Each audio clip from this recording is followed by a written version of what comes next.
Saudaraku, ganda putra anyar Leo Rolly Karnando Bagas Maulana sukses melangkahkan kaki ke perempat final Japan Open 2024. Leo Rolly Karnando Bagas Maulana lagi-lagi mengalahkan rekan senegara dalam debut mereka sebagai pasangan di Japan Open 2024. Jika di babak pertama korbannya adalah Muhammad Ahsan Hendra Setiawan, di babak kedua giliran Sabar Karyaman Gutama Muhammad Reza Pahlevi Isfahani yang dipaksa bertekuk lutut.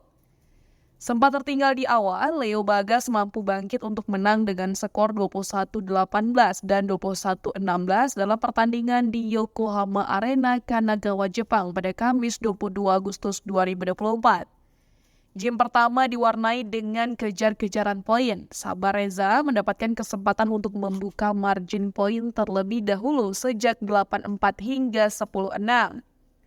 Akan tetapi Leo Bagas dapat mengejar untuk membalikan keadaan tepat di paruh game dengan skor 11-10.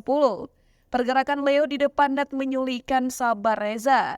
Juara Indonesia Master 2 kali bareng Daniel Martin itu tampil agresif untuk mencegat bola-bola dari Sabar Reza dan mengembalikannya sebagai serangan mematikan.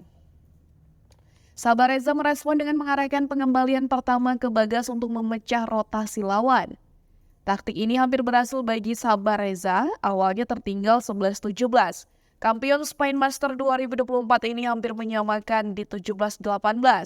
Namun, Leo Bagas berhasil lolos sebelum diterkam seutuhnya. Berawal dari tekanan lewat smash Bagas, Leo menutup ruang di depan net untuk memutus rentetan poin beruntun rekan senegara di 19-17. Laki Bal Bagas juara All England 2022 bareng Muhammad Sohibul Fikri menghasilkan game point di rally berikutnya. Sempat kecolongan satu kali, Leo Bagas mengunci game pertama berkat smash silang dari Bagas yang tidak dapat dikembalikan. Kendali permainan masih dipegang oleh Leo Bagas pada game berikutnya. Sejak skor sama kuat 1-1, perolehan poin Leo Bagas tidak dapat dikejar oleh Sabar Reza yang justru terlihat bermain kurang tenang. Sejumlah keputusan yang terburu-buru membuat pengembalian Sabar Reza tidak maksimal.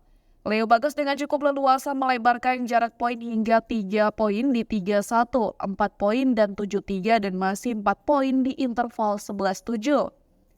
Kemenangan makin dekat bagi Leo Bagas ketika memperlebar jarak angka lagi menuju poin-poin tua, tepatnya di 16-11. Posisi rotasi dengan Leo di depan dan Bagas di belakang masih terlihat cukup ampuh dalam membongkar pertahanan lawan. Meski Sabar Reza sempat mendapatkan angin dengan memperkecil margin poin di 14-17, sang kompatriot kembali melaju untuk match point 20-14. Perlawanan di akhir laga tak cukup bagi Sabar Reza. Kali ini Bagas menekan sendirian, bermula dari drop shot yang berbuah bola tanggung, Bagas melepaskan smash bertubi-tubi yang akhirnya gagal dikembalikan.